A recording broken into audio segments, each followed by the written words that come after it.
السلام علیکم، اردو ناولز میں خوش آمدید۔ آج کی سٹوری ہے آیت الکرسی کی طاقت۔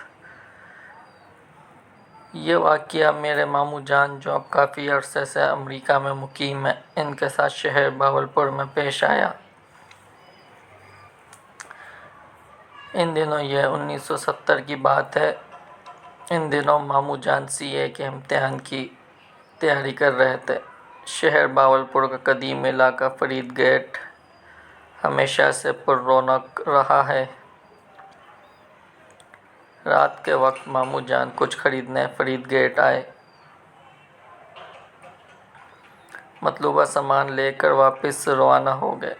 سردیوں کا دھند بھرا موسم تھا۔ رات کے کم و بیش 10 بجے سے زیادہ وقت تھا۔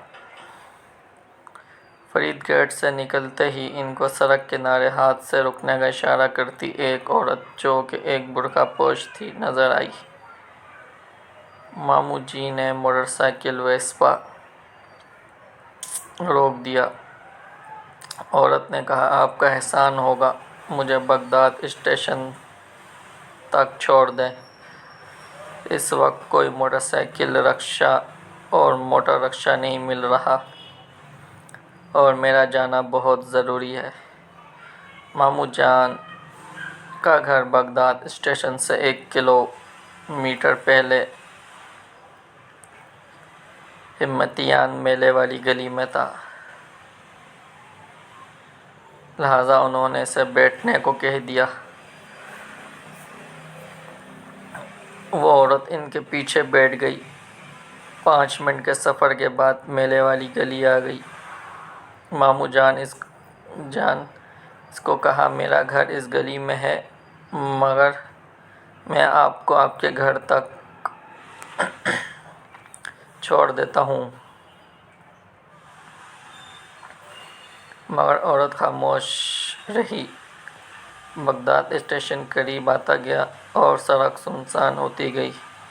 جو لوگ بہاولپور رہتے یا بہاولپور دیکھا ہوا ہے وہ سمجھ سکتے ہیں کہ ان دنوں بغداد اسٹیشن پہ پرانے خالی کوارٹر ہوا کرتے تھے اور آبادی نہ ہونے کے قریب تھی۔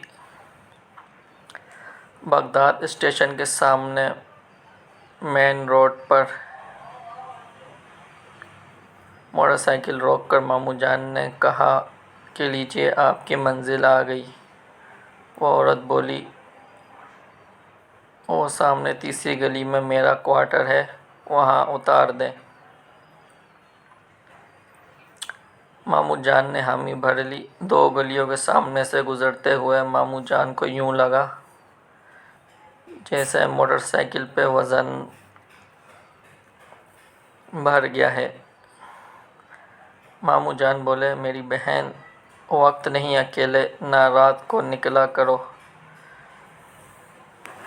بیوہ عورت خاموش رہی۔ تیسری گلی میں ایک کوارٹر تھا جو اندھیرے میں ڈوبا ہوا تھا۔ وہ عورت بولی، بس یہاں روک دو۔ عورت نیچے اتر گئی۔ ماموں جان نے موٹر سائیکل موڑ کر سلام کر کے موٹر سائیکل آگے بڑھانا چاہی، مگر یوں لگا جیسے زیادہ وزن پڑ گیا ہو۔ موٹر سائیکل آگے بڑھنے کا نام نہ لے رہی ہو، حتیٰ کہ موٹر سائیکل رک گیا۔ عجیب سی کیفیت میں ماموں جان نے کہا کہ یہ موٹر سائیکل کو کیا ہو رہا ہے؟ تو وہ عورت بولی، یہاں آ کے آج تک کوئی واپس نہیں گیا۔ بڑی قسمت والا ہے تو کہ تیری ماں اس وقت تجھ پہ حفاظت کے لیے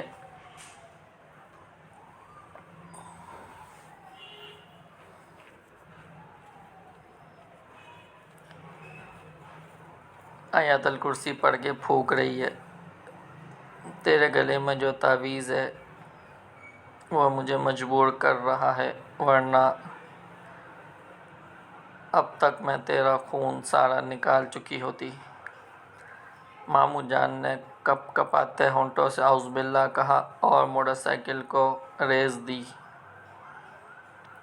موٹر سائیکل فراٹے بھرتی چل پڑی۔ بقول ماموں جان کے انہیں نہیں پتا تھا کہ کیسے راستہ کٹا، کیسے گھر آیا۔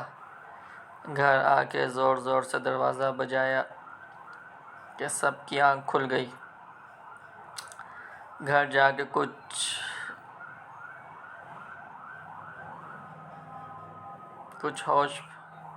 کچھ حواس بحال ہوئے۔ گھر والوں کا سارا واقعہ سنایا۔ بات سنتے ہی نانی امی جی نے کہا، ہاں کچھ دیر پہلے تمہارا خیال آیا کہ تم ابھی تک گھر نہیں آئے تو میں نے آیت الکرسی پڑھ کے تمہارا تصور کر کے پھونک کی تھی۔ اس رات ماموں جان سو نہ سکے۔ جب آنکھ لگتی ان کو لگتا کوئی ان کے پاؤں پہ انگلیاں پھیر رہا ہے۔ اس ساری رات پورے گھر میں عجیب سی بدبو پھیلی رہی۔ صبح گھر والوں نے محلے کی عورتیں بلوا کر آیت الکرسی اور درود شریف کا ورد کروایا تو گھر سے بدبو ختم ہوئی۔ کچھ دن بعد ایک دوست کے ہمراہ دوپہر کے وقت ماموں جان بغداد اسٹیشن تیسری گلی میں اس کوارٹر کو دیکھنے گئے، مگر وہاں کوارٹر کا نام و نشان نہ تھا، کچرے کا ڈھیر تھا۔ تو گائز کیسی لگی آپ کو یہ سٹوری؟ ہماری نئی ویڈیوز کے لیے چینل کو سبسکرائب کیجئے، ویڈیو کو لائک کیجئے اور پھر ملتے ہیں نئی ویڈیو کے ساتھ۔ اللہ حافظ، دعاؤں میں یاد رکھیے گا۔